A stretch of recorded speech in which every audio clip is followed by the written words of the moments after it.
So what did your dad say when he was here? When he didn't got back say to the much. office, He definitely said that he was nervous. He was nervous at first. He said he was like, I kind of wish like I would have changed my answers, maybe like one or two of them. But he was just kind of giving me the heads up. He's like, asking questions, kind of, how he started his business, where it's taken from the ground up to where it is today. But it's so funny because even like before like a golf tournament, whatever it is, and I get it, it's just like he gets nervous. He won't show it more times than not, but like he does. Wait, so you actually seen him nervous? Oh yeah, I've never seen him nervous. Well again, T-box number one on member guess. It's you want to talk about some serious nerves. I can tell you where that drive's going, and it ain't left or straight. Because he can smoke a driver or a 3-wood. It can. Well, we Verises believe in the philosophy, swing hard in case you hit it. Okay. And, personally, I've had success 3 out of 10 times in baseball, which, following the sport is good odds. Unfortunately, gives me the same odds in golf, which apparently is not very good. That's not good in golf. No, apparently not. Yeah, 9 out of 10 is good in golf. I've heard that anyway. There are some days where I think 9 out of 10, it does work. But, it's all I know. Swing hard in case you hit it. That's actually a great business philosophy. Oh my goodness. It's the only way to go. You got to go in guns blazing. Yeah. You really can't you still be cautious. But if you don't move quick enough, or you don't have that drive, look, capitalism is a beautiful and ugly thing at the same time. Your competition is just going to eat you up. Yeah. So if you don't come out with a solid game plan, and more importantly, look to actually execute it, then someone else is going to do it better than you. You studied finance? I did, yes. Yeah. And graduated from Kennesaw State, correct? I did, yes. Went to Georgia College in Milledgeville for 2 years. Oh, yeah. I was to go be a fraternity boy to do nothing but live the selfish life of party and make decent grades, I suppose. But the last 2 years of my college career, I changed from a management degree to a finance degree, went on over to Kennesaw State, because around that time is when I did my first internship with Dad. Yeah. So ironically enough, like when I was in high school, I had no idea what he did. He tried to explain it to me. He said the word mortgage, couldn't spell it till I was 21 years old. Uh-huh. And after I did my first internship with him, I was like, okay, I get to deal with people. So I take a look back and I look at what I'm good at, and certainly one, I can talk to this wall for 3 hours if need be. You can definitely do that. Exactly. Yeah. And you'll argue with it. Yeah. If you have to. I'm very stubborn. Yeah. So I looked at my personal skills, and it's like I love dealing with people. I love dealing with numbers, and getting into the mortgage industry, it's also a very rewarding job because you get to be a part of that next chapter of someone else's life. A newly wedded couple, maybe it's a couple that's becoming empty nesters. You get to be a part of that journey from start to finish with them. Because for a lot of cases that we know, a lot of people don't have cash to buy a house. So they're going to have to go to financing. And certainly with you being a real estate agent, they love talking to you. They don't like talking to me because I tend to be the gatekeeper, maybe the bearer of bad news, because here's what the numbers look like. So that becomes a very interesting conversation. But when you're able to work through all of that and you get to sit down at the closing table and you realize that these clients have just become homeowners, it's such a rewarding feeling. And, even between certain refinances, certain purchases, I've gotten people out of some bad places, and the rewards, I've had some that had, tears on their face, joy for celebration. And it's stuff like that I really enjoyed. And so interning with Dad, I had the opportunity to see some clients that he had made a huge impact on. And so that, I think it was my sophomore year summer in college, I knew that it was the mortgage business that I wanted to get into. So immediately transferred to Kennesaw State for my junior year to study finance. And during that time, because we know the office is right across the street from Kennesaw State. Right. So during that time, I was learning the mortgage business, but I was learning how to run the business because Dad saw an opportunity to use me as cheap child labor to take care of all the administrative side of it. As he should. He spent a lot of money on you in baseball. Oh, goodness gracious. Yeah, I can tell you how much money went into this arm. Yeah, it's worthless now. So return on investment, unlike some of the stocks, not the best. Well, depending on the stock.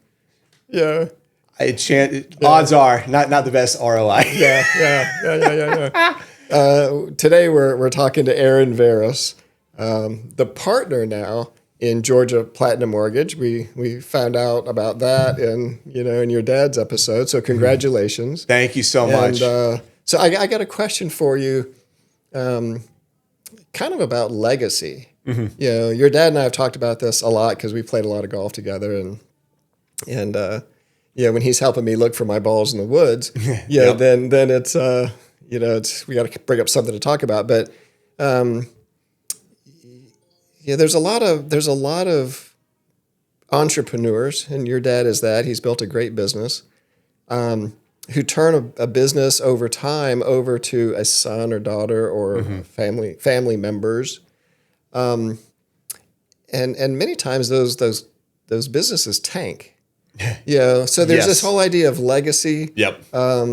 Whether it's going to increase in size, if it's going to decrease, if someone feels like they have an expectation that I'm going to get this. Yep. Let's talk about that a little bit. Your dad is, and rightfully so proud of you. And I've watched you grow up, and proud of you as well. But how did that all come about? Oh, goodness. All right, so let me start by saying this. This is one of those that, and he was always very open and honest with me. So there was never any pressure for me to get into the mortgage business. He showed me an opportunity. He also made it clear, he said, I'm a lot richer if you don't get into this business, because he's, sell off, retire earlier. Right. But he realized that I found a passion for this because I always spoke numbers. I always loved dealing with people. And it was a good opportunity to come in and really start to grow what he started. And you are right. There's a lot of businesses that once it gets passed down from one generation to the other, there is, for a lot of, I say, of the younger generation, there's a lot of entitlement out there. They don't see the initial hard works that the owner had to go through, the 80 hours a week, just to build the business and break even for the first year. I never had to experience that. He's told me stories, but it's another thing when you actually live it. And so I would be very open and honest that those first couple of years that I got into the mortgage business, so I graduated May of 2019. And then we go into COVID. We go into COVID, and which in the mortgage industry was the greatest time. It's great in real estate as well. It was. Yeah, bought my very first home May of 2020, and definitely the greatest investment I ever made. But when I first got into the business, certainly Dad was sitting there to take care of me. I understand that when you build a referral book of business, because that's how we really get all of our business is through word of mouth and relationships, it takes time to build that. So he certainly did a great job just taking care of making sure that I was going to be a success.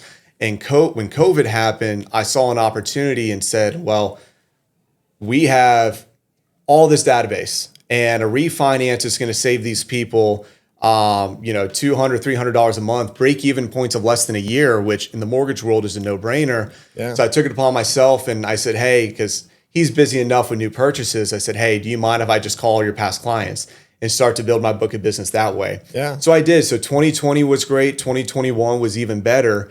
I was making money as a 23-year-old kid nice 23-year-old guy, I guess, man, whatever you want to call it. It depends. It's relative. It depends. Yeah, I was still living at the bars, living more of a selfish life back then. But I was doing so well, and I became so successful for building my own business, that once 2022 and 2023 hit, I've always said the greatest thing to ever happen to me personally as both a mortgage loan officer and just as a person was 2023 and 2024. When interest rates doubled. Exactly. Yeah. That's when it really started to get tough. And it's like anyone can get a refinance. Getting a purchase is another thing. But when there is a lack of business that's out there, now you really test yourself of like, what are you actually willing to do to go get that business? And every day from 2022, having the conversation with a client in January and then explaining to them when they're ready in March that the interest rate went from 3% to 5%, not a fun conversation. And then of course it went to 6. And somehow it's your fault. Yeah. Yeah. Seriously. Right? Yeah. You should have known. Again, if I knew where rates were going, if I had that perfect crystal ball, I'd be a day trader and trading out of I say off of my yacht over in Boca Raton, but obviously that's not happening. So, Right. So when 2023 and 2024 hit, I found myself sitting there like, okay, when interest rates come down, every expert, Fannie Mae, Freddie Mac, FHFA was coming out. They came out with their own predictions like, oh, we're going to be back in the low 5s and even 4% range. So I kept hanging my hat on lower rates are going to help me. Lower rates are going to help me, which is true. But I lost sight of really what it's all about. Dad made it very clear. This is a purchase shop. He built the business based off of purchases. Right. And that's when I started leaning into different podcasts. Certainly I got exposed to, I doubt he'll ever watch this, but Patrick Bet-David's podcast. He and I are good buddies. Man, I'd kill to have a 10-minute conversation with him. One day, give me a year. Yeah. All right. Sounds good. Well, we'll make sure this gets shared around Facebook and everything. Make sure we tag him. That's right. But started listening to a lot of his information, and it really, to hear his story and how he became so successful from an immigrant from Iran, coming over here with nothing, being a party boy, joining the army, and then all of a sudden built his business. Now he's a minority owner of the New York Yankees. Mm-hmm. Listening to the things that he invested in and how he talks to his sales team, that's when I started to realize, I'm like, okay, there is still business out there, regardless of what's going on with interest rates. And at this time, there was about 400,000 loan originators in the business at the peak of 2021. Now I want to say it's like roughly around 90,000. Mm-hmm. And I truly mean this when I say this. There's a lot of people in my industry that, number one, should not be in my industry, let alone be employed. Mm-hmm. So I'm sitting there, if all these transactions are still going on, regardless of the interest rates, why am I not getting that business? So I had to have a good hard look into the mirror and say, it's time to change something. You're not entitled to be given leads out of nowhere. It's time for you to actually go out and start to build your business. And so I got involved. I've been involved with a networking group. But what I've learned is take the little things that you really enjoy. Even let's just say, I'm a big golfer, and Pine Tree does an amazing job with the men's league of, hey, every Thursday night we do a 4-man scramble, but you get to play with 3 new people. What I've eventually learned is when it comes to networking and telling people what I do, everything I do on a day-to-day basis is networking my business. It's building relationships. Yeah. So taking advantage of how can I just go be in front of people, and at bare minimum, at the end of that conversation, they're going to know what I do for a living. Especially when you're out on the golf course, you're out there for 2 to 4 hours. Work tends to come out as like a small talk conversation. Sure, you're waiting on the guys in front of you who are playing slow. Exactly. And so I use that as an opportunity to, hey, 3 new people I get to talk to every Thursday night. As I started to grow my faith with God, I started to get into more small groups to really explore that, because I had to work on myself spiritually. And I'm sure we'll talk right into it. But when you talk about God has a plan, it was almost the same thing. I actually, one of my greatest hires, I met him in a men's small group. It's crazy how it works. Your dad talked about this. Yes. This guy, younger guy, 29, I think. Or is he 23? No, 23. Yeah, 23. 23, yeah. And it was, and if I didn't have that hard look into the mirror and say, I need to work on myself and I need to work on growing the business, and just really from there, that's when my business started to flourish. I just started pounding the pavement, getting in front of referral partners. How can I help build their business? Most importantly, that's an important point. Mm-hmm. There's a lot of people, and I've been in this business, real estate business, for 40 years. Mm-hmm. And, then we started almost 10 years ago, we started Desktop, mm-hmm. which we're here now, Desktop Co-working Community. And I love talking to people. Mm-hmm. But I teach networking, how to network, because a lot of people show up and they don't know how to do it. Yep. They want to show up and go, hi, I'm Dave Griffith, and I'm in the real estate business. Do you need to buy a house? Mm-hmm. Or what they should be saying is, hey, I'm Dave Griffith. Tell me the story of your life. Yep. What do you do? Mm-hmm. How can I serve you? Yep. And then eventually it comes back to me. Yep. And if it doesn't, that's okay too. Eventually it will at some point. Yep. they're going to find out about you. But help other people first. I agree. Well, it's just like going to a potluck dinner. You don't show up with a fork and a knife, nothing else. Why should you have anything to eat if you're not bringing anything to the table? That is a great analogy. I'm going to steal that. Yeah, fair enough. And that's where and that's one of the things that I've learned is, again, remember why you got into this business. You got in to really look to make a difference in people's lives. So there's no secret that us loan officers love our real estate agents. That's just naturally because if you talk to a standard person that says, hey, I'm ready to buy a house, 9 out of 10 times, they're going to call the realtor first, not the loan officer. That's right. Again, because typically we tend to be the bearer of bad news, but something about getting your finances in order to get the house ready just doesn't make sense to a lot of people, unfortunately. Sure. And so we've gotten a lot of people in my industry, again, feel entitled. And they sit there and like, all right, so-and-so should be sending me this business. So especially when times were getting tough, it was even getting tough for realtors. Me calling, checking in to see how hey, do you have any clients for me? If I was that realtor, I'd hang up the phone and terminate that relationship immediately. Right. That conversation should be, tell me how business is going. What can we do to try to bring buyers in together? Yeah. And that is the shift of how I started to shift my business. And it started to pay, huge dividends because at the end of the day, it's a partnership. Mm-hmm. It takes a team to get that person to the closing table. And a lot of people in my industry just don't realize that. Sure. Now, fortunately, I'm okay if they don't realize that because that's more business for me. So I don't like to share all my secrets. But at the end of the day, it's a partnership, and a lot of people just don't understand that. Do you find that, or have you found that in the mortgage business, like in the real estate business, that a lot of the work that we do on a daily basis is pretty much blocking and tackling. There's not a whole. I mean, mortgage people and real estate people have been around for a long, long time. Yep. And there's only so many ways to go out and get people. Yep. And so, like you said, a partnership. The reason I worked with your dad and have now for 20 years is a mutual friend that we know from pool parties. I had put, and I said this in your dad's podcast, I had put a house of hers under contract. And then my loan officer, who I'd worked with for a few years, he blew it. And I had to call and tell her, this is not getting done. She was, call Ron. We had 6 days to close this thing, I think. 6 days before closing, and your dad got it done. Yep. And he's been my guy ever since. I mean, I will literally threaten to fire my buyers if they don't use him. I mean, it's because we both got. So this partnership thing, number one, you have to provide great service. And number two, how could we both benefit from this relationship where I help you get buyers and that helps me get mortgages?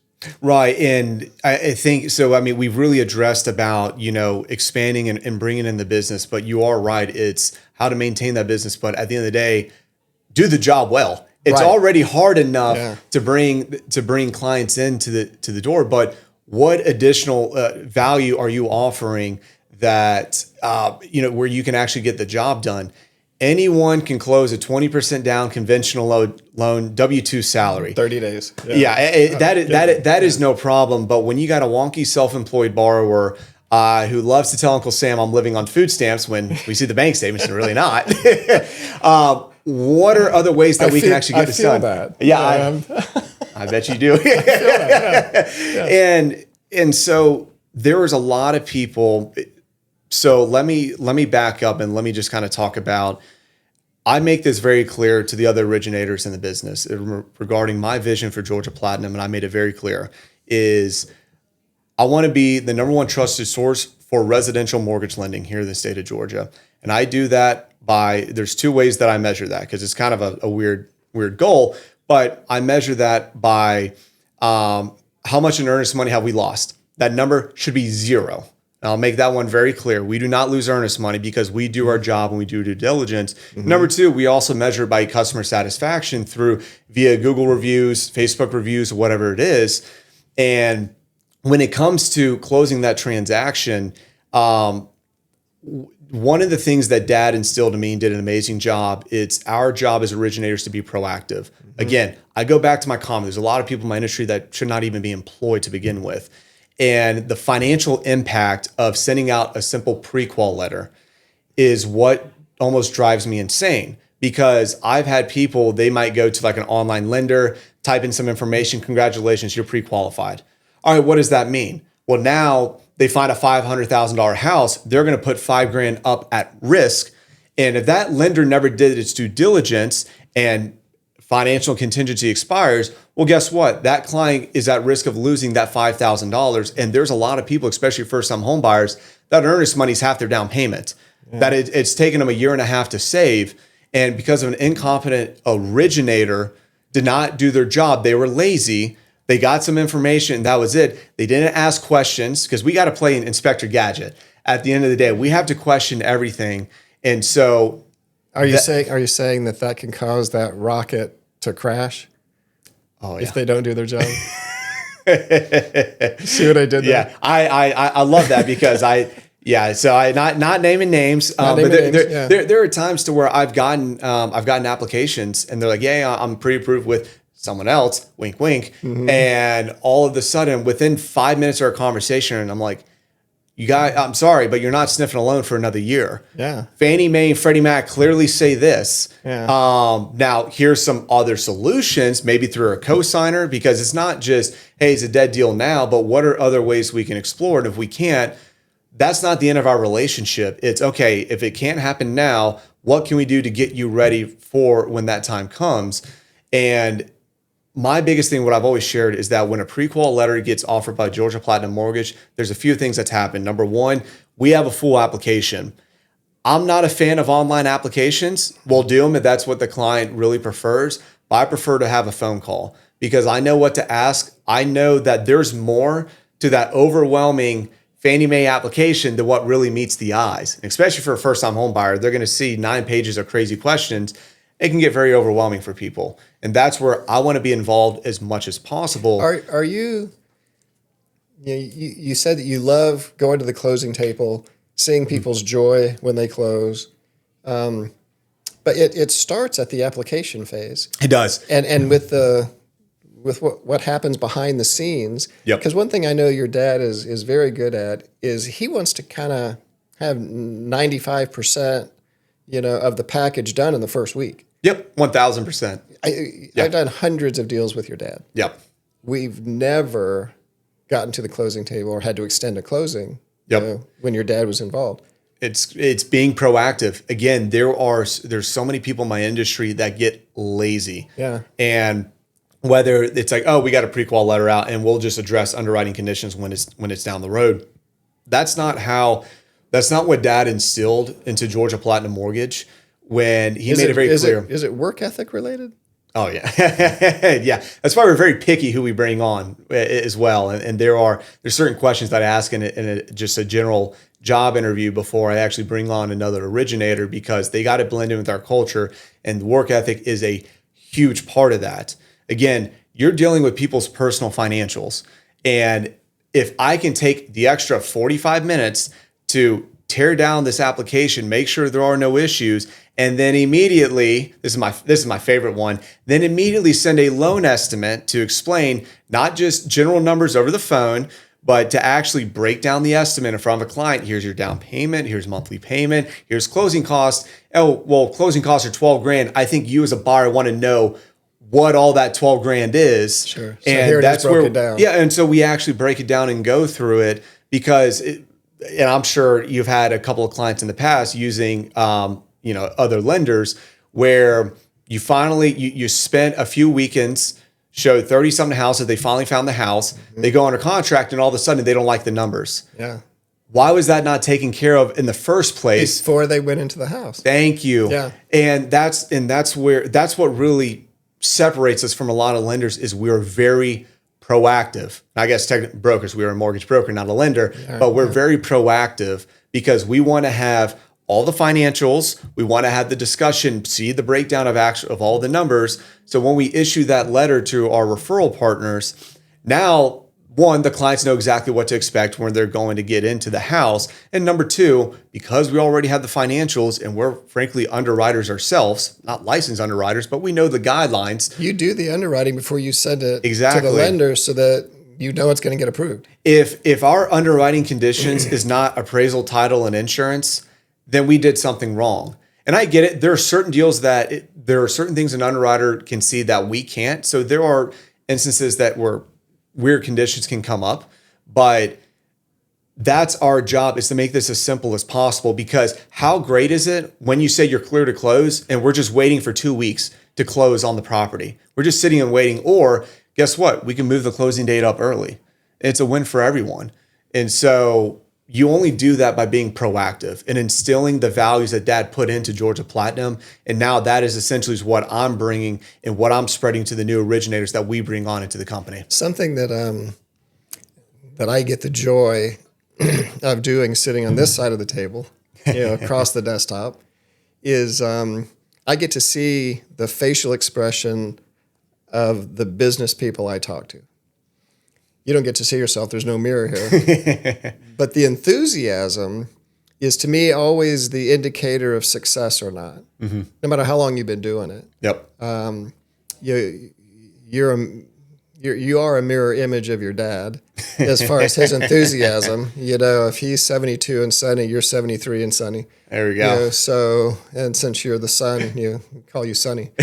But what is your dad eventually wants to get out of this business. He wants to still probably do mortgages, probably still wants to, to do loans, be a loan officer, but he doesn't want to have to run the business. Exactly. Yep. What is your vision for this company? As far as, so like I said, it's as long as I achieve the goal in our own measurements, being the number one trusted source of residential mortgage lending, that's the ultimate number one goal. Now, as far as bringing staff on, I can't say I have a dream to open up 10 different branches. I have a dream of working with, when I say working with family, I'm talking about the originators in our company. So the people that are currently at Georgia Platinum Mortgage, outside the two people I just hired, they've been with Dad for 10, 15, 20 plus years. Yeah. That's what I want. I'm not saying there's a quantity number of I need to have 10, 15, or 20. I want to have great relationships with my employees. They truly are family because they instill their trust for me to set them up for success. Now, as I'm hiring my own people, I found even a new fire, because now I have a responsibility to not let them down. So do you feel pressure? Yeah, I do. I really do. Yeah. Well, let's talk about it. So the young guy I brought in from Bible study, the story was, we met at a men's small group over at North Star Church. And I remember sitting across from him at the table, and I can tell his presence, his energy. I'm like, I got to teach this guy mortgages one day. I didn't say that. We stayed in touch. 6 months after that, he reaches out to me. He wants to buy his very first house. So I'm like, all right, that's amazing. Yeah. We get to the closing table, and I'm talking to the agent over there, and because she knew that I wanted to bring someone on, and I've been trying to hire for over the last year. But again, I am very picky who I bring on. And I tell her, I'm like, this is the guy I want to bring on. I would love to teach him mortgages. Well, lo and behold, apparently he was looking for a career change after he bought a house. Not always the greatest thing in the world. Well, it's better than before he bought the house. Yeah, it's better. It's correct. So all Fannie Mae and Freddie Mac guidelines have been met. So in case another originator watches this, and so like 2 weeks after closing, he reaches out to me. He was like, "Hey, I was talking to so and someone heard that you were hiring," and I was like, "Okay, it's meant to be. Like this is God's plan." We met at our men's small group. I've always said I want to teach him, and it's like, all right, the time is right. So the only experience he has in mortgages is he just bought a house. He's never been in real estate. Did not really know anything about real estate. He was in junk removal services, and then before that, he was selling pest control services, going door to door. So that's tough work. Exactly. And I look at motivation. I work at work ethic, and I can teach anyone mortgages. Yeah, it's more time consuming when someone's not involved in real estate. They don't have a referral book of business, but if you had the characteristics, that drive and work ethic to go out and get business, I will teach you mortgages and I will take care of you. And then from there, he's going to be able to flourish, and he's already doing incredible. He's already brought, we were talking just before, and then when you talk about running a business, if you're lacking in a specific skill set for that business, you don't know how to do it, then hire out. And with again, shout out Rex, that's what I'm talking about. As I'm teaching him mortgages, the guy is a social media whiz. Dad entrusted me to take care of the social media, and that did not work out well. I'm actually, now that I think about it, when I say I don't post, I don't think I've been posting my very first anniversary. So we'll get to that in a minute. Yeah. Okay. Yeah. Fair enough. And he has already created, not only is he already producing as a loan officer within, because I hired him in October, he's already doing well with generating business. He's been a huge helping hand on all of our files as a loan officer assistant as well. But he's taken the reins of running the website and the social media. And now it's, if you Google Georgia Platinum Mortgage, we're probably the second or third search in Google, and we don't pay for any Google ads or anything like that. He's done such an incredible job. So like I said, if you lack in something in your business, go ahead and hire out. And Rex is just a whiz when it comes to social media and SEO. And now there's now a thing, I guess, with AI optimization as well, because people want to go through ChatGPT for recommendations. Sure. And he's already been working on that too. So it's been a perfect fit. Yeah. Now, how are you guys, maybe I should be asking Rex this question. How are you guys incorporating AI into your business? Oh, goodness. All right. So where do we start? So there's a couple of things. So there is, just in general on the backside of it, when it comes to underwriting guidelines, the Fannie Mae and Freddie Mac selling guide is over 1,000 pages. FHA HUD handbook is, I think, 1,600 pages. And the VA handbook is, I'm sure, also over 1,000 pages. As you can imagine, there's a lot of guidelines that we originators are supposed to know, or at least to a certain extent. So we're using AI to help us navigate through those situations through quick searches to make sure that, when time is of the essence, we we might get a crazy client who's already under contract, and we got to figure out how to, get this deal done, because there's some wonkiness with the tax returns, whatever it is. We're leveraging AI on that side to take care of that. But also where we're leveraging AI is through our CRM. So we have our AI assistant always call before the first mortgage payment is due, to check and say, hey, so-and-so, just want to say thank you again for your business. But your first mortgage payment, just as a reminder, is due in 2 weeks. You can go ahead and make your payment there. So using that to help take care of our past clients. And then, we look at interest rates, we look for refinance opportunities. So there's that side of it as well. Mm-hmm. And then there's another tool that we're in the process of releasing, and this is through my other hire, Tanner, and I'll give a shout out to him.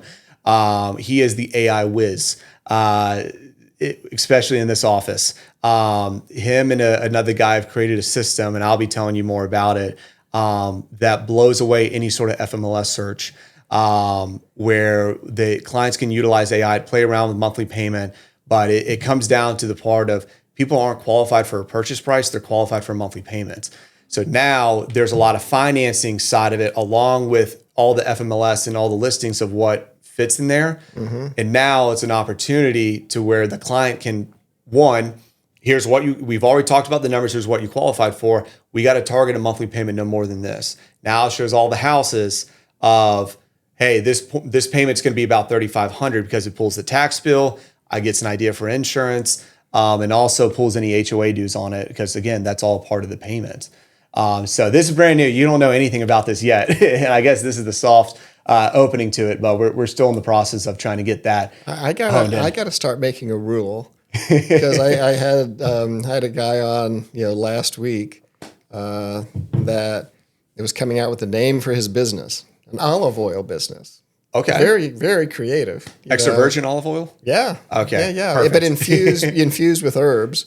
Okay. And he had come out with a name, and I tried all throughout the podcast, and the name is, and you're calling it what? And he wouldn't give it up. Yeah, he wouldn't give it up. I know it now, and I can't say it. Yep. But yeah, you can't be saying I'm gonna have to make a rule. If you're gonna come out with something like this innovative, technically it's already out. It's me selling that product right now.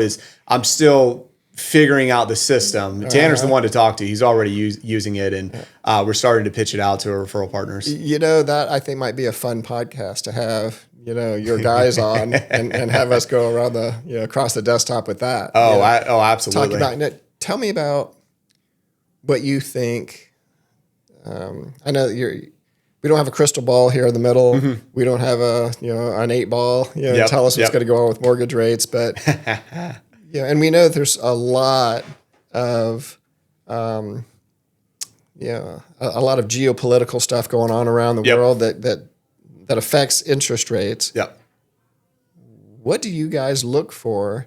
And what is your I know your dad is looking, every morning. I know you are too. Yep. After a weekend, he told me he's up at 5:30 looking at what's going to happen so he can call people and say we need to lock or we need to float. Oh, yeah. Whatever. Talk about interest rates for a minute and what drives that. So the easiest rule of thumb and what has really caused the rise of interest rates going back from 2021 to 2022 and through 23 and where we're at today is just think about it. Inflation is the arch enemy of interest rates. If inflation goes up, interest rates are going up. Yeah. Now, let's unpack that. Every month, our government comes out with the Personal Consumption Expenditures Report, which is the Federal Reserve's favorite measurement of inflation. How much are prices going up from month over month? And they look at it year over year. Now, this gets a little dangerous, and it's always been some of the main criticisms with what the Federal Reserve looks at, because looking at the data is looking at the past 12 months. It's not necessarily looking forward of what we're about to happen. This has already happened. It's already too late. And what do we always say? The Federal Reserve, they always act too late no matter what they do. They do. And so we're always looking at what are the inflation reports doing? Are they coming in hotter than expected? Because mortgages, especially the 30-year fixed rate mortgages, are some of the main factors that you look in, along with 1,000 other factors, is people can look at the 10-year treasury. That is the easiest for a consumer to get an idea of what's going on with mortgages. And what you'll find out is when we get inflation happening hotter than expected, a 10-year treasury is going up, mortgages are going up as well. Now, there's other factors that goes behind it between a certain bond, future expectations, because a bank is promising to hold a rate when someone goes under contract, but they got to deliver it 30 days, which is closing. So there's a maturity risk. So banks will also price what do we think is going to happen 30 days from now, and they'll price that accordingly to today's lock. Now, the geopolitical and probably the lowest hanging fruit is certainly the war with Iran right now. Because with the Strait of Hormuz, primarily because of oil prices. Yeah, it's all oil prices. And think about it, oil is involved in everything we do. It's not just you filling up your gas tank. It is how does the food from the grocery store get there? Well, it gets loaded on an 18-wheel truck, gets driven over there. Oil's involved in everything that we do. What does it get packaged in? Plastic made from oil. Petroleum products. Exactly. Yeah. And so I can tell you, before we invaded Iran, the 10-year treasury, and this is going to be kind of more in the technical trading of it, if any of those watching really loves to look at charts, the 10-year treasury had a level of resistance of 4%. View it as a trampoline. As the 10-year treasury would start falling, it would hit this 4% level, and it would always there's a little trampoline, whoop, bounce back up. Why did it bounce back up? Whether it's through technical trading, inflation, whatever it is, we can never break through that resistance. And that's what we've seen over the last year or two.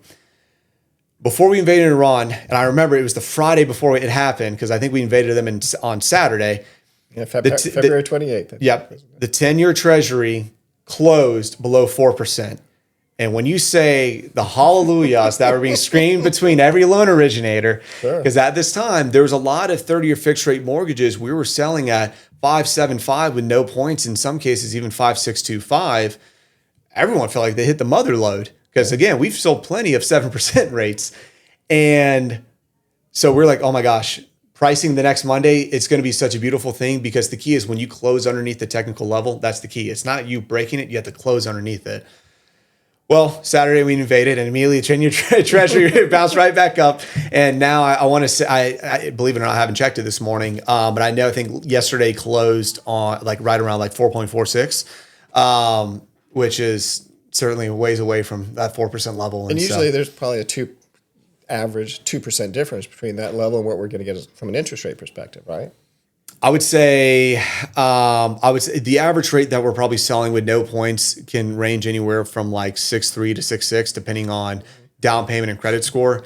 So if I really had to take a guess, if you're just going based off the 10-year treasury, when we were at 4%, there's a lot of 5.75 selling it with no points. Yeah. So that 40 to 50 basis point swing is probably a good equivalent of what can happen with rates. Now, again, it's not a one-to-one correlation because you still have to look at the security, and then the banks still, we'll see how negotiation talks and everything goes like that, but they're also going to price because they don't want to be out of the money. They still want to bring business in, and if they price too high, brokers are going to send the business somewhere else.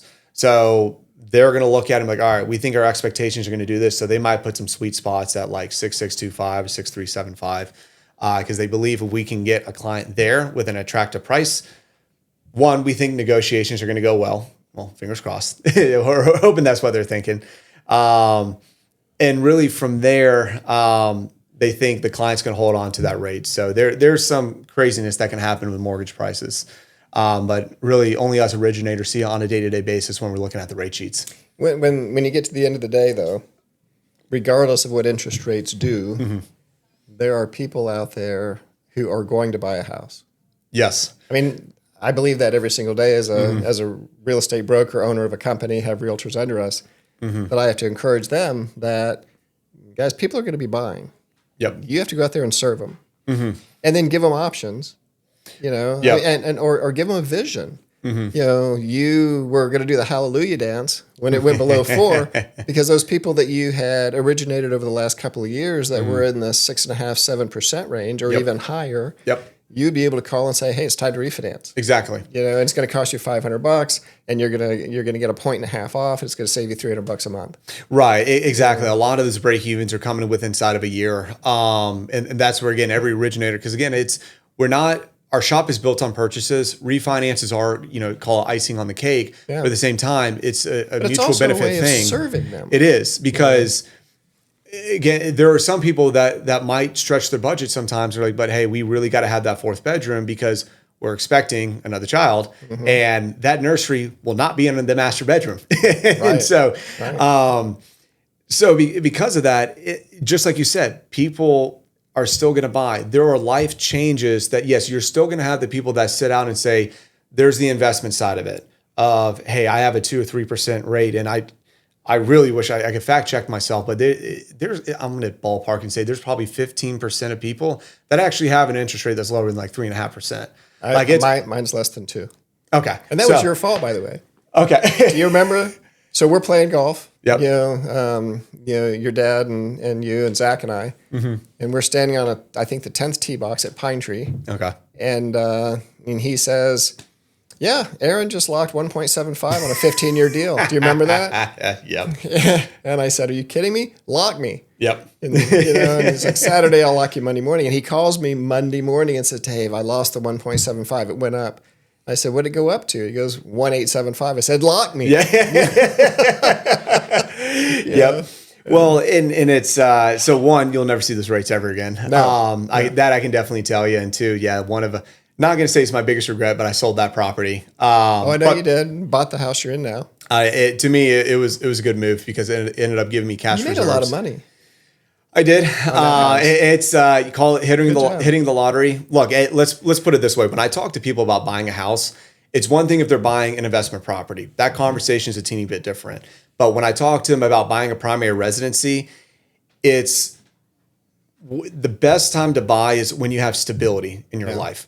And I'm very open and honest. And again, that conversation has probably lost me deals, and that's okay. I believe in doing the right thing. Right. Because if you're bouncing around from job to job to job to job, buying a house probably isn't the right thing for you because you're probably moving to Florida next month at the rate that you're going. Yeah. If you're scraping up all your assets, you have no money in reserves, probably it might be a good time to wait it out, save up, because we know with buying a house, you're gonna have to furnish the property. Things happen. It's not like having a landlord. You are the landlord, and if there's a pipe that busts, you're gonna have to take care of that. Right. And so on the primary residency, and then there's the last last part that every person has to look in the mirror and find out what the value of it is. And that's the quality of life. It's the quality of, one, having pride of owning a property.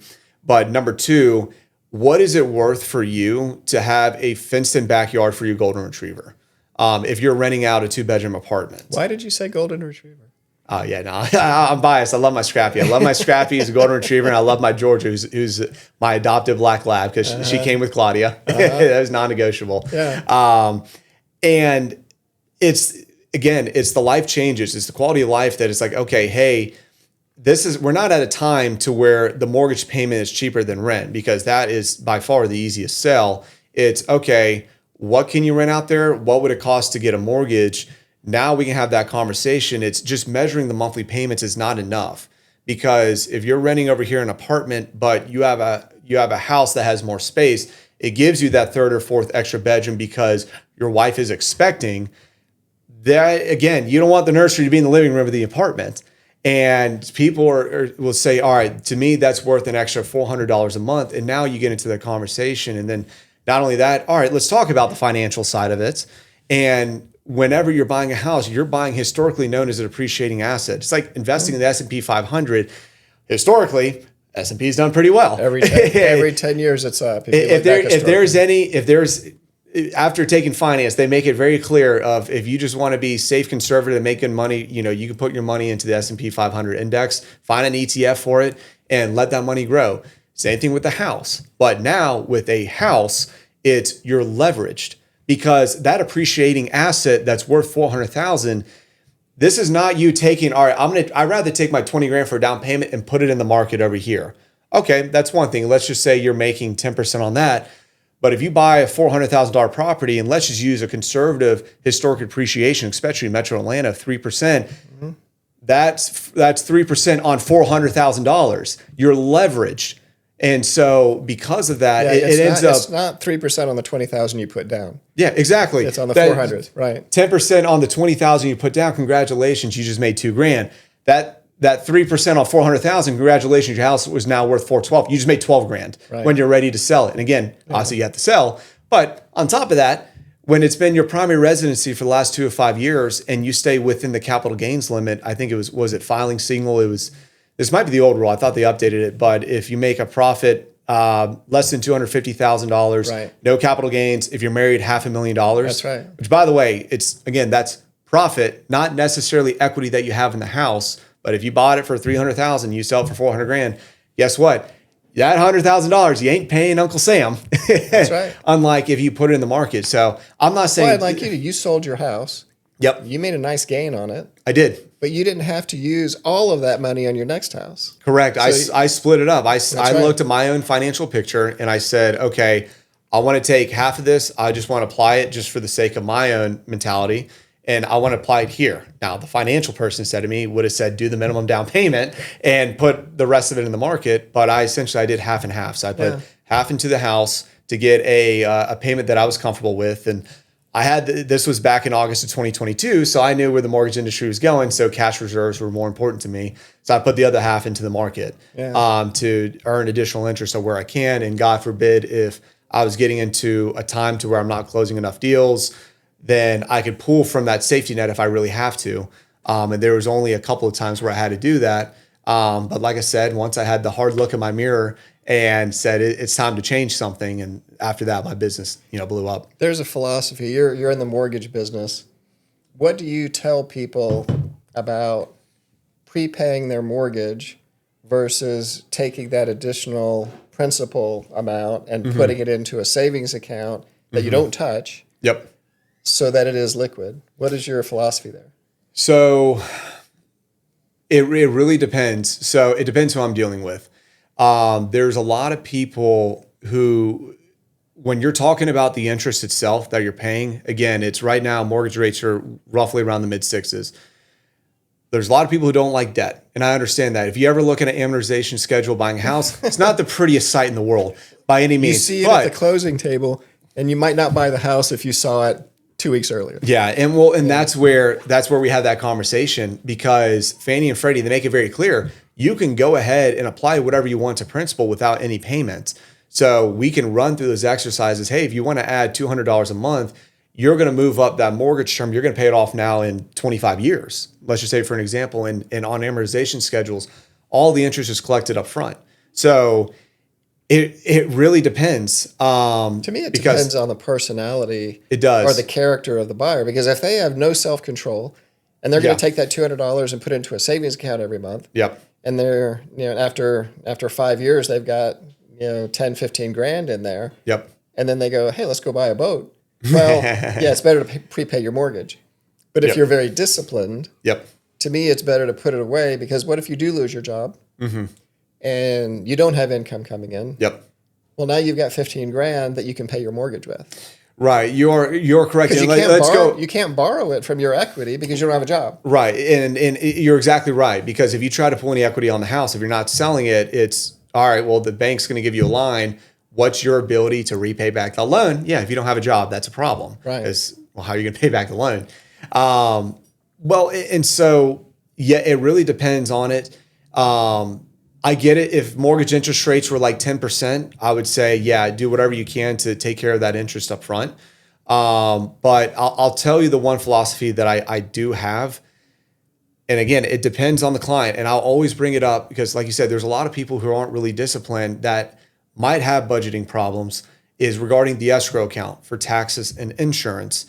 And to me, I get the question all the time, Aaron, should I include taxes and insurance? Well, depending on loan program, you might not have a choice. Like you have to have it. Yeah. But for the options to where you don't have to have it, which still 20% down? It is, but we do have a lender where you can waive the escrows at 3% down if you really want to. And if that person's fiscally responsible enough, why would I? Because all it is the bank is forcing you to budget for that item. And yes, they'll pay the tax bill and the insurance when the bills become due. Yeah. Well, the financial person in me says, why, if you're keeping my money earning no interest whatsoever? Well, they're earning interest. The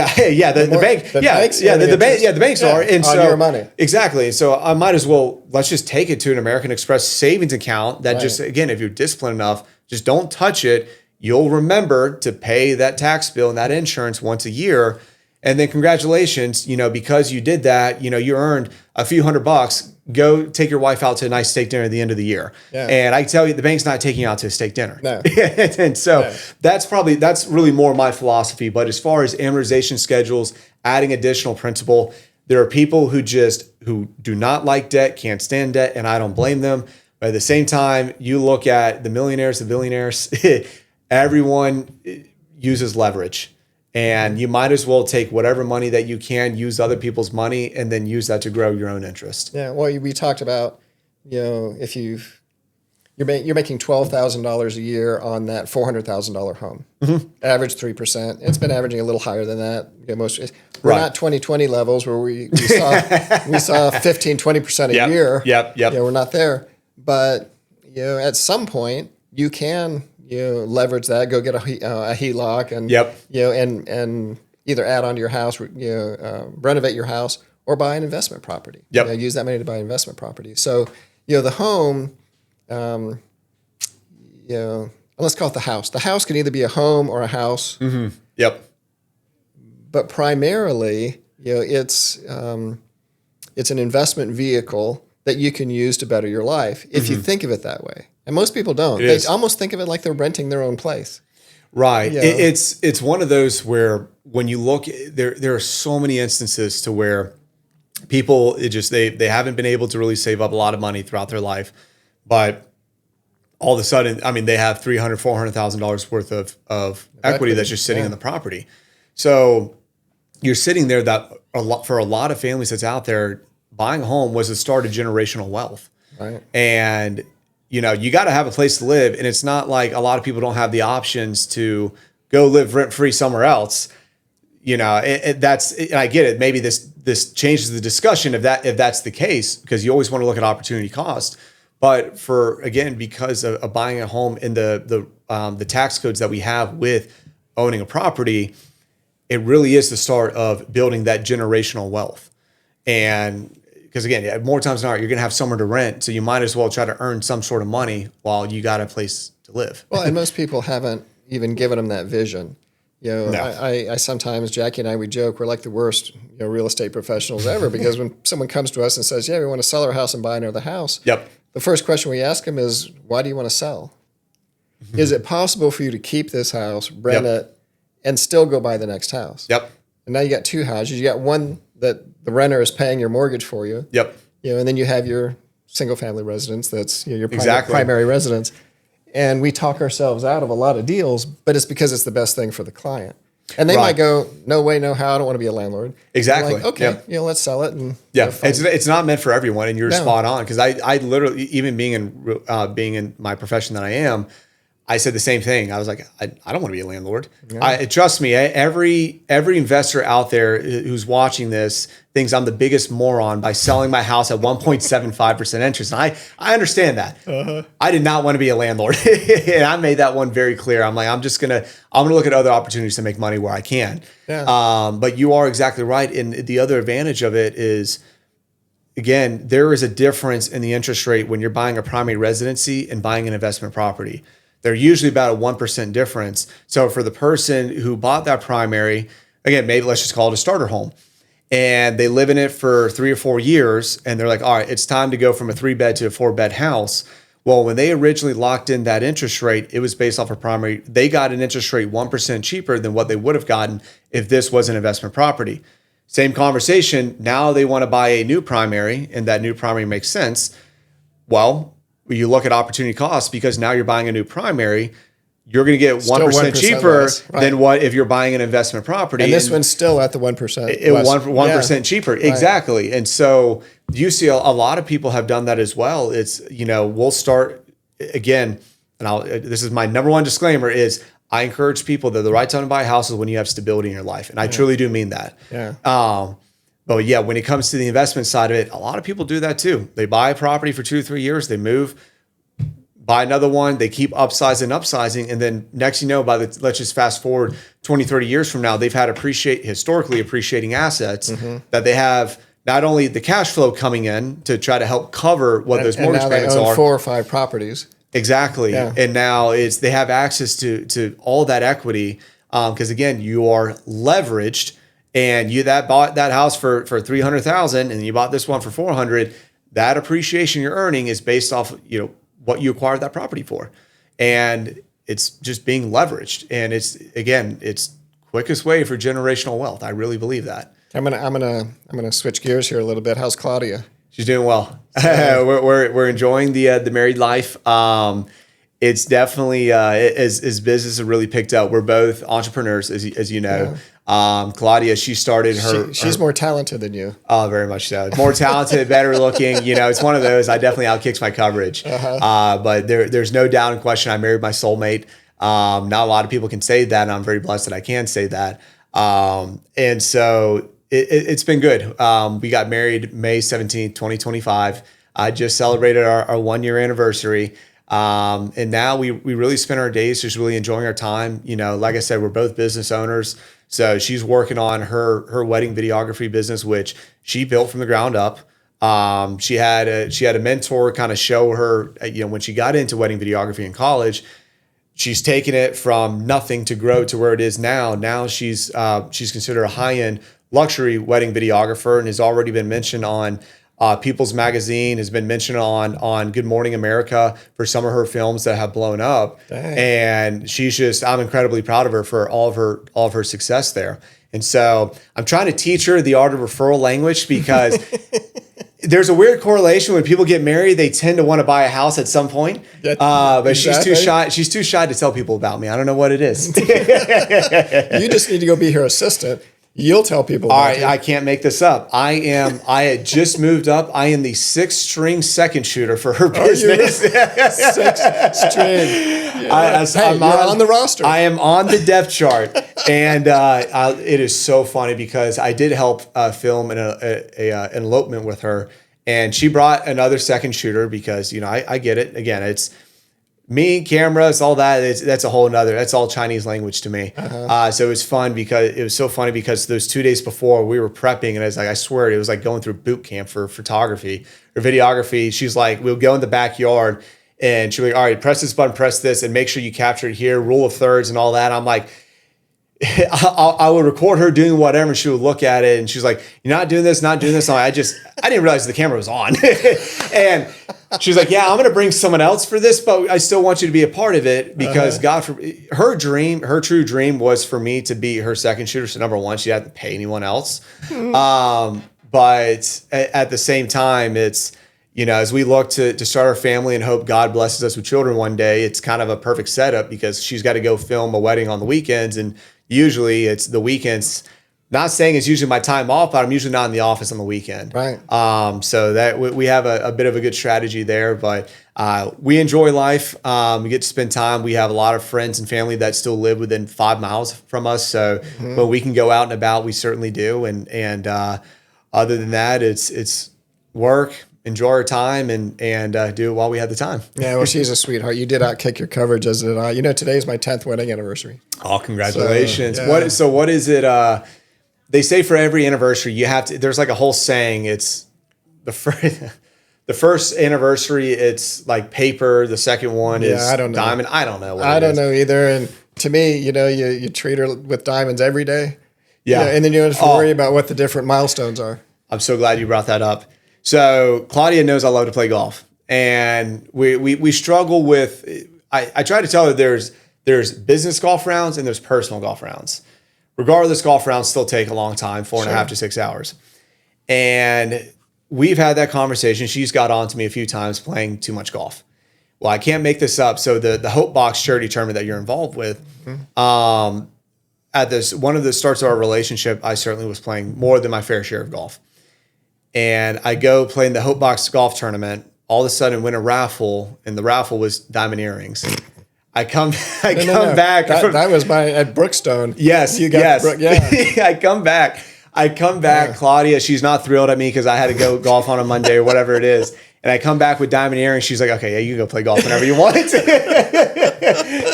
So the problem is, I haven't come home with diamond earrings in quite some time. So the golf now it's. Yeah, I got that memory is fading. I know. I need to get a part of that charity tournament again, and I need to rig some raffles. Well, I think you need to put that back 10 here and 20 there, and then just one day come back having bought diamond earrings.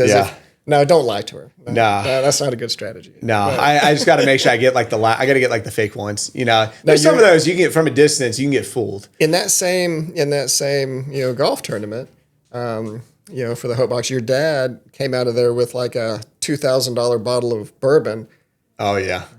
Didn't you guys open that at your wedding? Was it your wedding that you opened? No. We opened it. So we opened it. Oh my gosh, how many times? We opened it 3 times. So we opened it when I got engaged. We opened it the day before I got married. And then we opened it when I bought into the company. So the next one is open it if God blesses us with children. Then we'll go ahead and open it. Maybe we do a little bit more damage than we did in the past because there's still a lot left. There's still quite a bit. Yeah, there's still quite a bit. But I'll tell you what, that sucker burns. But is it good? It's good though. Yeah. It is really good. It's one of those. I mean, I can't. To me, if you're going to drink like a good bourbon or whiskey, you have to go neat. Like I can't do anything on the rocks, and I. Definitely on that kind of bottle, I will never get a mixer for that. I think if you get a mixer for that kind of bottle, you should get thrown in a pool or something. Like it's not okay. Now I say that my neighbor across my street, he's from Lexington, Kentucky, so I've been influenced over the last 2 years of what's good bourbon, what's good whiskey. Been indoctrinating you? Oh, 1,000%. Yeah, it's one of those. We've had a couple of whiskey tasting nights, and living across the street, I still struggle getting home. It's one of those you get. You get a little too much, and you got to be careful on that one. So, last question for you: What would your friends say about Aaron Veras? If I said, "Hey, tell me about Aaron. What's he like?" What would they say? First one, they'll say he's a Christian. That is the number one image that I want that written on my tombstone one day. And that's the one thing I want people to remember me is that I was a firm believer that Jesus Christ is my Lord and Savior. Amen. And that I'm a Christian. That is the number one thing they'll tell you about. We can't say we talk about faith and religion a lot on college football Saturdays, but certainly whenever they have their own questions, they're usually talking to me about it. Yeah. The other thing that they would say is definitely very, very talkative. I tend not to shut my mouth when I've I'm had around to there. pull things out of you today. It's been a struggle. I told you, I came prepared. All the podcasts I listen to are usually 3.5 hours. I'm like, oh, I got this. That's right. But then they would say, so let me back up. I can tell you what they have said. So when Claudia and I got married, we did our rehearsal dinner. We did speeches. Every one of my groomsmen, all the bridesmaids, they had the opportunity to go and speak. And the one common thing that we found, because we were rewatching it for our first wedding anniversary. It's the cool thing about having a videographer, sponsored Claudia Goodwin Films, is we got to rewatch that and actually listen. Have Claudia in. Oh my gosh. Oh, she would love that. Yeah. Well, yeah, I think so. But it was so cool to rewatch and actually hear the closest ones that I'm with, all the things they said. And they always said, loyal. Loyal was definitely the number one word I heard out of everyone's mouth. And it really is true. You know, these are my friends. These are my family. And it's one of those that it was, you know, you ever found yourself in an alley, I had your back. There's no questions, ands, ifs, or buts. Now I'll question it because I got too much to lose. But tell me about the alley. Yeah, we won't get into the Buckhead nights. And that's really the big thing that they would say. I'm always there for them. They know I'm a phone call away. They definitely know that I answer the phone. Unlike, I have a couple of friends that go AWOL for so long and eventually you get like one text message and that's it. I'm like, come on now. Right. But I would say those are really the main characteristics that they would say. And they have said, I should say. Well, and I would add to that, having known you these many years, joyful. Yep. Yeah, there's a joy about you, and of course there's a joy in the Lord. Yep. So when you have that, then all the other stuff kind of, I mean, the things we do for business, it's necessary. If you don't work, neither shall you eat, says Proverbs. But it's what we do. It's not who we are. Right. Yeah. Who we are is in Christ. So we are. Yep. So I would say that the joy that is in you, is it's intoxicating. And just like you said, it all comes from the grace of God. He blessed us with the Holy Spirit in each and every one of us. And it's because we were talking about it, my marriage small group that I do with Claudia, we were going through Ephesians. Just finished that book with my small group. Yep. And so we were going through the book of Ephesians, and that's where we talk about it's a lot of the goodness, the pulls on your own heart to go out and do good things. It all comes from the grace of God because he is a loving and an all powerful being, or image being, however you want to characterize it. And it's one of those that, Claudia, we have our deep talks of, what's the purpose of life, and kind of go from there. And I've had plenty of these conversations with my friends, and this is why they would say that they know I'm a Christian, is that I'm a firm believer. We were brought to this world to bring light into it. I interpret that with, God created man, God created woman. And I'm a firm believer that it's our duty to bring goodness into the world, bring children, pass down Christian values and principles to make the world a better place, because a lot of people have to understand this is not paradise. Earth is not paradise. This is not our home. This is not our home. And we live in a world of good versus evil. And it is, and again, I can go on for a whole nother hour about this, but when you look at all the distractions, and when I talk to a lot of just my generation and younger generation with the impacts of social media and all the distractions, is, you got to be careful who you listen to, who you follow. But the one thing you do not have to be careful whatsoever is what's in the Holy Bible. At the end of the day, it's the Word of God is consistent. And that is, if people can fall through and lean on that, it is everything. It's just a much better place. That's the best way to end this thing. Praise God. Aaron, amen. Thank you for sitting down across the desktop with me today. I appreciate it. Thank you so much, Dave, for having me. I look forward to part 2. All right.